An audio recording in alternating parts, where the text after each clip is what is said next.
നമസ്കാരം. Daily life എന്ന YouTube ചാനലിലേക്ക് എല്ലാവർക്കും സ്വാഗതം. നമ്മളിൽ പലരും മുളപ്പിച്ച പയർവർഗ്ഗങ്ങൾ പച്ചയായും വേവിച്ചും കഴിക്കുന്നവരാണ്. മുളപ്പിച്ച പയർവർഗ്ഗങ്ങളിൽ പ്രോട്ടീനിൻ്റെ തോത് വളരെ കൂടുതലായിരിക്കും. അത് ശരീരത്തിന് കൂടുതൽ ആരോഗ്യം പ്രദാനം ചെയ്യും.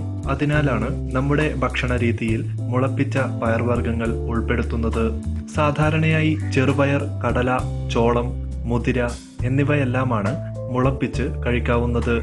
മുളപ്പിക്കുമ്പോൾ സാധാരണ ഉള്ളതിനേക്കാൾ കൂടുതൽ പോഷക സമ്പുഷ്ടമാവുകയാണ് ഇവയെല്ലാം. Vitamin C, vitamin B, iron, protein, fibre എന്നിവ ധാരാളമായി ഇവയിൽ അടങ്ങിയിരിക്കുന്നു. ബാക്ടീരിയകളുടെ സമ്പർക്കം മൂലമാണ് പയർവർഗ്ഗങ്ങൾ മുളയ്ക്കുന്നത്. അതുകൊണ്ട് തന്നെ മുളപ്പിച്ച പയറിൽ ബാക്ടീരിയയുടെ അളവ് വളരെ കൂടുതലായിരിക്കും. ഇതിൽ അപകടകാരികളായ ബാക്ടീരിയകളും ഉൾപ്പെടുന്നു. ഇവ വേവിക്കാതെ പച്ചയായി കഴിക്കുമ്പോൾ ഈ ബാക്ടീരിയകളെല്ലാം നമ്മുടെ ശരീരത്തിൽ പ്രവേശിക്കുന്നു.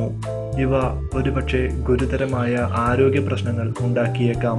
അതുകൊണ്ട് തന്നെ കുട്ടികളും ഗർഭാവസ്ഥയിലുള്ള സ്ത്രീകളും ഇവ പച്ചയായി കഴിക്കാതിരിക്കാൻ ശ്രദ്ധിക്കുക. എന്നാൽ വേവിക്കുമ്പോൾ അപകടകാരികളായ ബാക്ടീരിയകളെല്ലാം നശിക്കുന്നു. ഈ രീതി കൂടുതൽ ആരോഗ്യദായകമാണ്. ഈ വീഡിയോ നിങ്ങൾക്കിഷ്ടമായെങ്കിൽ തീർച്ചയായും ലൈക്ക് ചെയ്യുക. കൂടുതൽ ഹെൽത്ത് അപ്ഡേറ്റ്സിന് വേണ്ടി ഈ ചാനൽ തീർച്ചയായും സബ്സ്ക്രൈബ് ചെയ്യേണ്ടതാണ്. Thank you.